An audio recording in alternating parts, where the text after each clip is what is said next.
ನಮಸ್ಕಾರ ಗೆಳೆಯರಿ. ಈ ವಿಡಿಯೋದಲ್ಲಿ ಮಾರ್ಕೆಟ್ಗೆ ಸಂಬಂಧಪಟ್ಟಂತೆ ಇವತ್ತು ಬಂದಂತಹ ಬ್ರೇಕಿಂಗ್ ಸುದ್ದಿಗಳನ್ನ ತಿಳ್ಕೊಳ್ಳೋಣ. ಹಲವು ಸೆಕ್ಟರ್ಗೆ ಸಂಬಂಧಪಟ್ಟಂತೆ ಒಂದಷ್ಟು ಸುದ್ದಿಗಳು ಬಂದಿವೆ. ಅದರ ಜೊತೆಗೆ ಕೆಲವು ಇಂಡಿವಿಜುವಲ್ ಸ್ಟಾಕ್ಗಳಿಗೆ ಸಂಬಂಧಪಟ್ಟಂತೆ ಕೂಡ ಅಪ್ಡೇಟ್ಗಳಿದ್ದಾವೆ. ಎಲ್ಲವನ್ನು ಕೂಡ ತಿಳ್ಕೊಳ್ಳೋಣ. ವಿಡಿಯೋನ ಕೊನೆವರೆಗೂ ನೋಡಿ ಪೂರ್ತಿ ವಿಚಾರ ತಿಳ್ಕೊಳ್ಳಿ. ಆಸ್ ಯೂಶುವಲ್ ಮುಂದುವರಿಯ ಮುಂಚೆ ಡಿಸ್ಕ್ಲೇಮರ್ ಕೊಡಕ್ಕೆ ಇಷ್ಟಪಡ್ತೀನಿ. ಇಲ್ಲಿ ಕವರ್ ಮಾಡ್ತಿರುವಂತಹ ಯಾವುದೇ ಸ್ಟಾಕ್ ಅನ್ನು ಕೂಡ ರೆಕಮೆಂಡ್ ಮಾಡ್ತಿಲ್ಲ. ನೀವು ಫರ್ದರ್ ಸ್ಟಡಿ ಮೆಡಿಟೇಷನ್ ತೊಗೊಳ್ಬಹುದು. ಆಸ್ ಎಜುಕೇಶನಲ್ ಪರ್ಪಸ್ ನನ್ನ ವಿಡಿಯೋ ನಿಮ್ಮ ಮುಂದೆ ತರ್ತಾ ಇದ್ದೀನಿ. ಮೊದಲಿಗೆ ಅಮೆರಿಕದಿಂದ ಒಂದು ಸುದ್ದಿ ಬಂದಿದೆ ಟ್ಯಾರಿಫ್ ಗೆ ಸಂಬಂಧಪಟ್ಟಂತೆ. ಆಕ್ಚುಲಿ ಇದು ಭಾರತದ ಮೇಲೆ ಹಾಕಿರುವಂತಹ ಟ್ಯಾರಿಫ್ ಅಲ್ಲ, ಕೆನಡಾದ ಮೇಲೆ ಹಾಕಿರುವಂತಹ ಟ್ಯಾರಿಫ್. ನೋಡಬಹುದು, US 50% tariffs on $20 billion Canadian goods take effect as trade deal collapses. Trade deal ಗೆ ಸಂಬಂಧಪಟ್ಟಂತೆ ಒಂದಷ್ಟು ಮಾತುಕತೆಗಳು ನಡೀತಾ ಇದ್ವು ಕೆನಡಾದ ಜೊತೆ. ಕೆನಡಾ ಅಮೆರಿಕದ ಡಿಮಾಂಡ್ಸ್ ಅನ್ನ ಒಪ್ಕೊಂಡಿಲ್ಲ, ಹಾಗಾಗಿ ಆ ಟ್ರೇಡ್ ಡೀಲ್ ಕ್ಯಾನ್ಸಲ್ ಆಗಿದೆ. ಇಲ್ಲೇ ನೋಡಬಹುದು, $20 billion worth of Canadian goods after last minute negotiations between the two countries failed to produce an agreement. ಜೊತೆಗೆ ಈ ಟ್ಯಾರಿಫ್ಸ್ ನೋಡಬಹುದು ರಾತ್ರಿಯಿಂದಾನೆ ಶುರುವಾಗ್ತಿದೆ ಅಂತ ಈ ಸುದ್ದಿ ಹೇಳ್ತಾ ಇದೆ. Canada sought greater relief from US tariffs imposed under section 232 reported Reuters. 232 section ಅಡಿ ಏನು ಟ್ಯಾರಿಫ್ಸ್ ಅನ್ನ ಅಮೆರಿಕ ಹಾಕಿತ್ತು, ಅಲ್ಲಿ ಒಂದಷ್ಟು ರಿಲೀಫ್ಸ್ ಅನ್ನ ಕೇಳಿದೆ. ಆ ರಿಲೀಫ್ಸ್ ಗೆ ಅಮೆರಿಕ ಒಪ್ಕೊಂಡಿಲ್ಲ, ಹಾಗಾಗಿ ಈ ಟ್ರೇಡ್ ಡೀಲ್ ಕೊಲಾಪ್ಸ್ ಆಗಿದೆ. ಕೊಲಾಪ್ಸ್ ಆದ ನಂತರ ಈ ರೀತಿಯ ಸುದ್ದಿಗಳು ಬರ್ತಾ ಇದೆ. ಅಂದ್ರೆ ಇದರಿಂದ $20 billion ವರ್ತ್ ಆಫ್ ಗೂಡ್ಸ್ ಗೆ ಸಮಸ್ಯೆ ಆಗುತ್ತೆ ಕೆನಡಾಗೆ. ನಿಮ್ಗೆ ಎಲ್ರಿಗೂ ಚೆನ್ನಾಗಿ ಗೊತ್ತಿದೆ, ಭಾರತದ ಜೊತೆ ಕೂಡ ಒಂದಷ್ಟು ಮಾತುಕತೆಗಳು ನಡೀತಾನೆ ಇದೆ ಟ್ರೇಡ್ ಡೀಲ್ ಗೆ ಸಂಬಂಧಪಟ್ಟಂತೆ. ಆಗಾಗ ಸುದ್ದಿಗಳನ್ನು ಕೂಡ ನೋಡಿದೀವಿ, ನಿನ್ನೆ ಕೂಡ ಮೆನ್ಷನ್ ಮಾಡಿದ್ದೆ. 99% ಈಗಾಗಲೇ ಫೈನಲೈಸ್ ಆಗಿದೆ. ಕೆಲವು ಕಡೆ ಒಂದಷ್ಟು ಡಿಸ್ಕಷನ್ಸ್ ನಡೀತಿದೆ ಅನ್ನುವಂತ ಸುದ್ದಿಗಳನ್ನ ಅಮೆರಿಕದ ಕಡೆಯಿಂದ ಕೂಡ ನೋಡಿದ್ದೀವಿ. ಹಾಗೆ ಭಾರತದ ಟ್ರೇಡ್ ಮಿನಿಸ್ಟರ್ ಕೂಡ ಹೇಳಿದ್ರು, ಅಂದ್ರೆ ಪಿಯೂಷ್ ಗೋಯಲ್ ಅವರು. ಗೊತ್ತಿಲ್ಲ ಮುಂದಿನ ದಿನಗಳಲ್ಲಿ ಏನಾಗುತ್ತೆ ಟ್ರೇಡ್ ಡೀಲ್ ಗೆ ಸಂಬಂಧಪಟ್ಟಂತೆ ಅಂತ. ಸದ್ಯಕ್ಕಂತೂ ಕೆನಡಾದ ಟ್ರೇಡ್ ಡೀಲ್ ಫೈನಲೈಸ್ ಆಗಿಲ್ಲ, ಹಾಗಾಗಿ ಅವರ ಮೇಲೆ ಟ್ಯಾರಿಫ್ ಅನ್ನು ಕೂಡ ಹಾಕಿದ್ದಾರೆ. ಅನ್ಪ್ರಿಡಿಕ್ಟಬಲ್ ವಿಷಯಗಳಿವು, ನೋಡೋಣ. ಒನ್ಸ್ ಡೀಲ್ ಆದ್ಮೇಲೆ ಗೊತ್ತಾಗೋದು ನಮಗೂ ಕೂಡ. ಏನು, ಕೆನಡಾದ prime minister Carney vows dollar for dollar response as 50% US tariffs take effect after talks fail. ನೋಡಬಹುದು, Canada will match those tariffs dollar for dollar to protect our workers and businesses. ನಾವು ಕೂಡ ಅಷ್ಟೇ ಪ್ರಮಾಣದಲ್ಲಿ ಟ್ಯಾರಿಫ್ ಹಾಕ್ತಿವಿ ಅಮೆರಿಕದ ಪ್ರಾಡಕ್ಟ್ ಗಳಿಗೆ ಅನ್ನುವಂತ ಮಾತನ್ನ ಇವರು ಹೇಳಿದ್ದಾರೆ. ಜೊತೆಗೆ ನೋಡಬಹುದು, ಯಾಕೆ ಈ ಟ್ರೇಡ್ ಡೀಲ್ ಫೇಲ್ಯೂರ್ ಆಯ್ತು ಅಂತ ಹೇಳಿದ್ದಾರೆ. ಪ್ರಪೋಸ್ಡ್ ಟರ್ಮ್ಸ್ ಅಂದ್ರೆ US proposed terms were unfair, uneconomic and called into question the reliability of any deal. ಇದು ಅನ್ಫೇರ್ ಆಗಿತ್ತು, ಅನ್ಎಕನಾಮಿಕ್ ಆಗಿತ್ತು, ಹಾಗಾಗಿ ನಾವು ಅದನ್ನ ಅಕ್ಸೆಪ್ಟ್ ಮಾಡ್ಕೊಳಕ್ ಆಗ್ಲಿಲ್ಲ ಅನ್ನುವಂತ ಮಾತನ್ನ ಇವರು ಹೇಳಿದ್ದಾರೆ. ನೋಡಬಹುದು, ಒಟ್ಟಿನಲ್ಲಿ ಡಿಪೆಂಡೆನ್ಸಿ ಇರಬಾರದು ಅನ್ನೋದನ್ನ ಇವು ತೋರಿಸ್ತಾ ಇದೆ. ಯಾಕಂದ್ರೆ ಹೆಚ್ಚಿನದಾಗಿ ಡಿಪೆಂಡೆನ್ಸಿಯನ್ನ ಹೊಂದಿದ್ರೆ ನಾವು ಯಾವುದೇ ದೇಶದ ಎಕ್ಸ್ಪೋರ್ಟ್ ಮೇಲೆ ಆಗ್ಬೋದು ಅಥವಾ ಇಂಪೋರ್ಟ್ ಮೇಲೆ ಆಗ್ಬೋದು, ಈ ರೀತಿಯ ಸಮಸ್ಯೆಗಳನ್ನ ಎದುರಿಸಬೇಕಾಗುತ್ತೆ. ಭಾರತ ಕೂಡ ಅದಕ್ಕೆ ಹೊರತೇನಲ್ಲ, ಭಾರತ ಕೂಡ ಸಾಕಷ್ಟು ಡಿಪೆಂಡೆನ್ಸಿಯನ್ನ ಹೊಂದಿದೆ. ಇನ್ನು ಇರಾನ್ ಇಂದ ಒಂದು ಸುದ್ದಿ ಬರ್ತಾ ಇದೆ. Iran allowed Iraqi tankers to pass through Hormuz strait. State media Iraq ನ ಟ್ಯಾಂಕರ್ಸ್ ಅನ್ನು ಸ್ಟ್ರೈಟ್ ಆಫ್ ಹೊರ್ಮುಜ್ ಅಲ್ಲಿ ಪಾಸ್ ಆಗ್ಲಿಕ್ಕೆ ಅವಕಾಶವನ್ನ ಕೊಟ್ಟಿದೆ ಅಂತ ಸ್ಟೇಟ್ ಮೀಡಿಯಾ ರಿಪೋರ್ಟ್ ಮಾಡಿದೆ. ಬಟ್ ಇಲ್ಲಿ ಅಮೆರಿಕ ಕೂಡ ಕಾದು ಕುಳಿತುಕೊಂಡಿದೆ ಇರಾನ್ಗೆ ದಿಗ್ಬಂಧನವನ್ನ ಹಾಕೊಂಡು. ಅದ್ರ ಮಧ್ಯೆ ಈ ರೀತಿಯ ಸುದ್ದಿಗಳು ಕೂಡ ಬರ್ತಿದ್ದಾವೆ. ಇನ್ನು ಭಾರತ ಹಾಗೂ Mauritius long term fuel supply ಒಪ್ಪಂದಕ್ಕೆ ಸಹಿ ಹಾಕಿದ್ದಾವೆ. IOC to meet entire import requirement. 5 ವರ್ಷಗಳ ಅಗ್ರಿಮೆಂಟ್ ಅನ್ನ ಮಾಡ್ಕೊಂಡಿದೆ. ಮಾರಿಷಸ್ ನ ಎಂಟೈರ್ ಇಂಪೋರ್ಟ್ ರಿಕ್ವೈರ್ಮೆಂಟ್ ಏನಿದೆ, petrol and diesel and aviation turbine fuel, ಇದನ್ನ ಸಪ್ಲೈ ಮಾಡೋದಕ್ಕೆ IOC ಜೊತೆ ಒಪ್ಪಂದವನ್ನ ಮಾಡ್ಕೊಂಡಿದೆ ಮಾರಿಷಸ್. ಈ ಮೂಲಕ ಒಂದಷ್ಟು ಸಂಬಂಧಗಳ ಇಂಪ್ರೂವ್ಮೆಂಟ್ ಕಡೆ ಕೂಡ ಗಮನ ಹರಿಸ್ತಾ ಇದೆ ಮಾರಿಷಸ್ ಹಾಗೂ ಭಾರತ ಕೂಡ. ಇನ್ನು ಮುಂದುವರಿಯ ಮುಂಚೆ ಡಿಸ್ಕ್ರಿಪ್ಷನ್ ಅಲ್ಲಿ ಅಕೌಂಟ್ ಓಪನ್ ಮಾಡ್ಕೊಳ್ಳುವಂತ ಲಿಂಕ್ ಇದೆ. ಇಂಟ್ರೆಸ್ಟ್ ಇರೋರು ಅಕೌಂಟ್ ಅನ್ನು ಓಪನ್ ಮಾಡ್ಕೊಳ್ಬಹುದು. ಹೂಡಿಕೆಗೆ ಸಂಬಂಧಪಟ್ಟಂತೆ ನಿಮ್ಗೆ ಏನಾದ್ರೂ ಸಪೋರ್ಟ್ ಬೇಕಂದ್ರೆ ಇಲ್ಲಿರುವಂತ ನಂಬರ್ಗಳ ಮೂಲಕ ನಮ್ಮ ಟೀಮ್ ನ ಸಂಪರ್ಕ ಮಾಡಬಹುದು. ಬಟ್ ಸಪೋರ್ಟ್ ಸಿಗಬೇಕಂದ್ರೆ ನೀವು ನಮ್ಮ ಮೂಲಕ ಅಕೌಂಟ್ ಅನ್ನು ಓಪನ್ ಮಾಡ್ಕೊಂಡಿರ್ಬೇಕಾಗುತ್ತೆ. ಹಾಗಾಗಿ ಲಿಂಕ್ ನ ಬಳಸ್ಕೊಂಡು ಅಕೌಂಟ್ ಅನ್ನು ಓಪನ್ ಮಾಡಿಕೊಂಡು ಸಂಪರ್ಕ ಮಾಡಬಹುದು. ಏನು, ಇಸ್ರೋದಿಂದ ಒಂದು ಸುದ್ದಿ ಬಂದಿದೆ. ನೋಡಬಹುದು, ISRO to hand over rocket production to private sector, focus on research.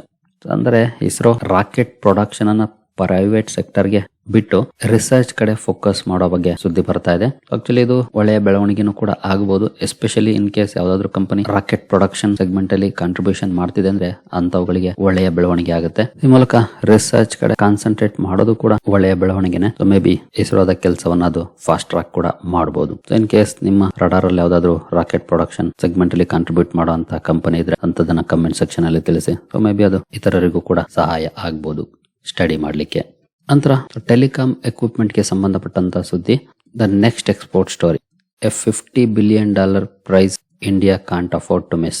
Telecom sector ಅಲ್ಲಿ ಇರುವಂತಹ ಅಪರ್ಚುನಿಟಿ ಬಗ್ಗೆ ನೀತಿ ಆಯೋಗ ತನ್ನ ರಿಪೋರ್ಟ್ ಅಲ್ಲಿ ಹೇಳಿದೆ. ಭಾರತದಲ್ಲಿ ಸದ್ಯದ ಮಟ್ಟಿಗೆ ನೋಡಬಹುದು $0.6 to $1 billion ಮೊತ್ತದ ಟೆಲಿಕಾಂ ಎಕ್ವಿಪ್ಮೆಂಟ್ಸ್ ಅನ್ನು ಮ್ಯಾನುಫ್ಯಾಕ್ಚರ್ ಮಾಡ್ತಿದ್ದೇವೆ ಭಾರತದ ಟೆಲಿಕಾಂ ಕಂಪನೀಸ್. ಆದ್ರೆ ಇಂಪೋರ್ಟ್ ಮಾಡ್ಕೊಳ್ತಿರೋದು 4 to 5 ಟೈಮ್ಸ್, ಅಂದ್ರೆ 4 ಬಿಲಿಯನ್ ಡಾಲರ್ ಅಥವಾ ಅದಕ್ಕಿಂತ ಜಾಸ್ತಿನೇ ಇಂಪೋರ್ಟ್ ಮಾಡ್ಕೊಳ್ತಿದ್ದಾರೆ. ಇಲ್ಲಿ ಸಾಕಷ್ಟು ಅವಕಾಶಗಳಿದೆ. ನಮ್ಮ ಇಂಡಿಯಾದಲ್ಲೂ ಕೂಡ ಗ್ರೋತ್ಗೆ ಅವಕಾಶ ಇದೆ, ಜೊತೆಗೆ ಗ್ಲೋಬಲ್ ಲೆವೆಲ್ ಅಲ್ಲೂ ಕೂಡ ಗ್ರೋತ್ಗೆ ಅವಕಾಶ ಇದೆ. The global telecom equipment market expanding rapidly. India could emerge as A $50 billion export hub by 2035. 2035 $50 billion export hub ಆಗೋದಕ್ಕೆ ಅವಕಾಶ ಇದೆ. ಅದನ್ನ ನೀತಿ ಆಯೋಗ ಹೇಳ್ತಾ ಇದೆ. ಯಾಕೆ ಅಂತಂದ್ರೆ ಟೆಲಿಕಾಂ ಇನ್ಫ್ರಾಸ್ಟ್ರಕ್ಚರ್ ಕೂಡ ಒಂದು ಸ್ಟ್ರಾಟಜಿಕ್ ಇಂಡಸ್ಟ್ರಿ ಆಗಿ ಬೆಳವಣಿಗೆ ಆಗ್ತಾ ಇದೆ. 5G ನೆಟ್ವರ್ಕ್ಸ್ ಆಗ್ಬೋದು, fibre connectivity, data centres, AI infra, future 6G technologies, ಇದೆಲ್ಲವೂ ಕೂಡ. ಹಾಗಾಗಿನೇ ಒಂದಷ್ಟು ಟೆಲಿಕಾಂ ಇಂಡಸ್ಟ್ರಿಯಲ್ಲಿ ಕೆಲಸ ಮಾಡುವಂತಹ ಕಂಪನಿಗಳಲ್ಲಿ ಒಳ್ಳೆಯ ಪರ್ಫಾರ್ಮೆನ್ಸ್ ಕೂಡ ಇತ್ತೀಚಿನ ದಿನಗಳಲ್ಲಿ ನೋಡ್ಲಿಕ್ಕೆ ಸಿಕ್ಕಿದೆ. ಇಷ್ಟು ದಿನ ಅಂದ್ರೆ 1 year ಬಿಫೋರ್ ಅಥವಾ 2 years ಬಿಫೋರ್ ಸ್ಟ್ರಗಲ್ ಮಾಡ್ತಿದ್ದಂತ ಸೆಕ್ಟರ್ ಯಾಕೀಗ ಕಮ್ ಬ್ಯಾಕ್ ಮಾಡ್ತಿದೆ ಅನ್ನೋದನ್ನ ನೋಡಿದ್ರೆ ಅದರ ಹಿಂದಿನ ಕಾರಣಗಳು ಇವುಗಳಾಗಿರುತ್ತೆ. ಬಟ್ ರಿಸ್ಕ್ ಇದೆ, ಬಟ್ ಅಪರ್ಚುನಿಟಿ ಕೂಡ ಓಪನ್ ಅಪ್ ಆಗ್ತಾ ಇದೆ. ಹಾಗಾಗಿ ಯಾರು ಈ ಅಪರ್ಚುನಿಟಿನ ಚೆನ್ನಾಗಿ ಬಳಸ್ಕೊಳ್ತಾರೋ ಅವರು ಚೆನ್ನಾಗಿ ಬೆಳೀತಾರೆ. ಕಂಪನಿಗಳ ವೈಸ್ ನೋಡಿದಾಗ ಹಾಗಾಗಿ ಈ ಸೆಕ್ಟರ್ ಅನ್ನು ಕೂಡ ಫೋಕಸ್ ಮಾಡಬಹುದು ಆಸ್ ಎ ಇನ್ವೆಸ್ಟರ್ಸ್. ಏನು ನೆಕ್ಸ್ಟ್ ಸುದ್ದಿ ಕಡೆ ನಾವು ಬರೋದಾದ್ರೆ ಡಿಫೆನ್ಸ್ ಗೆ ಸಂಬಂಧಪಟ್ಟಂತ ಸುದ್ದಿ. Private players discuss India's path from defence importer to global power. ನಿಮ್ಗೆಲ್ರಿಗೂ ಗೊತ್ತಿರೋ ಹಾಗೆ ಭಾರತ ದೊಡ್ಡ ಮಟ್ಟದ ಇಂಪೋರ್ಟ್ ಅನ್ನ ಈಗಲೂ ಕೂಡ ಮಾಡ್ಕೊಳ್ತಿದೆ ಡಿಫೆನ್ಸ್ ಅಲ್ಲಿ. ಬಟ್ ಈಗ ಎಕ್ಸ್ಪೋರ್ಟ್ ಅಲ್ಲಿ ಗ್ರಾಜುಯಲಿ ಬೆಳೀತಾ ಇದೆ. ಇಲ್ಲಿ ಇನ್ನೂ ಚೆನ್ನಾಗಿ ಗ್ರೋತ್ ನೋಡೋದಕ್ಕೆ ಸಿಗ್ಬೇಕು ಅಂತಂದ್ರೆ Indian defence sector leaders highlight the need for stronger funding and indigenous innovation.